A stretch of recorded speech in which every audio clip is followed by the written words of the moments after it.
in order to get to where I'm at, you really have to be seen by a lot of different people.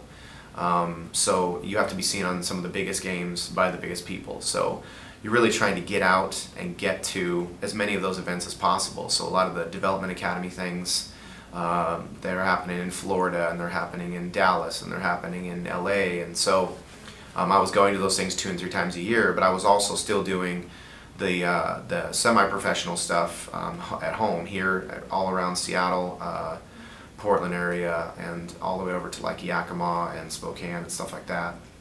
As I was transitioning from candidate to referee, I was pretty good in the middle. I still think I'm okay. I don't focus there anymore, but I still do college games, Division I level in the middle. So I feel like I'm still pretty good at that. But when I came to the national referee point where you have to make a decision, there was no one telling me that I should go either way. Okay. So for me, it was a decision of, well, do I want to try to do middle and then maybe eventually come back to the line, or do I just want to do the line? Because, I mean, I felt I was pretty good at that point as an AR, and you know, it's a very certain skill set to have that ability to be able to take that mental picture, and so definitely something I've been blessed with that I'm able to do pretty well. So I figured, you know what, I'll take my chances. I'll go AR track and see if I can't get in the league. And then 3 weeks later, after I made that decision, I get the invitation to go to pro camp as an AR. So the other reason I was looking at that, to be truthful, was I was trying to get into the international panel, FIFA. And in order to do that, you have to be in your domestic league working for a minimum of 2 years. And you can't get in after the age of 38. So I tried.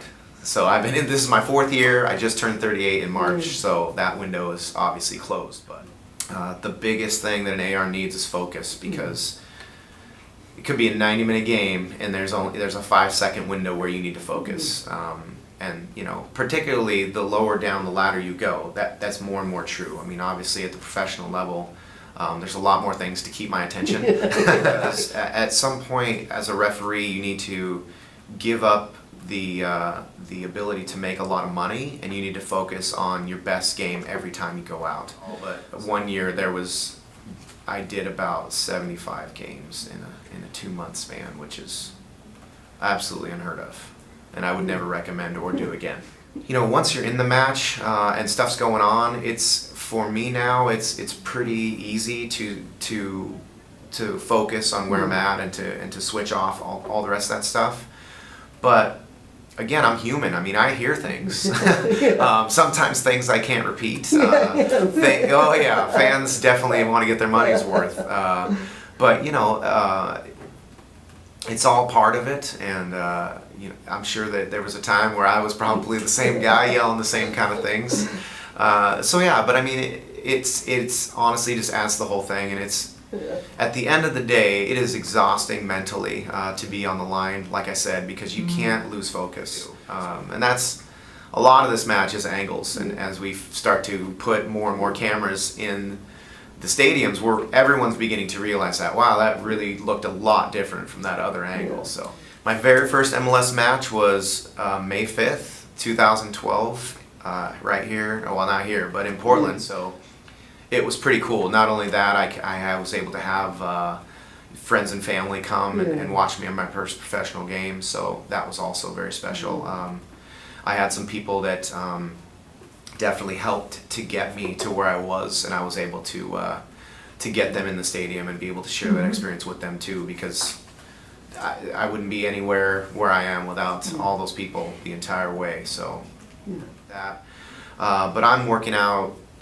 You know, six times a week. I get 1 day off completely, but even then I'm usually on a foam roller, or I'm doing a bath or something like that, so I'm doing something. But yeah, it's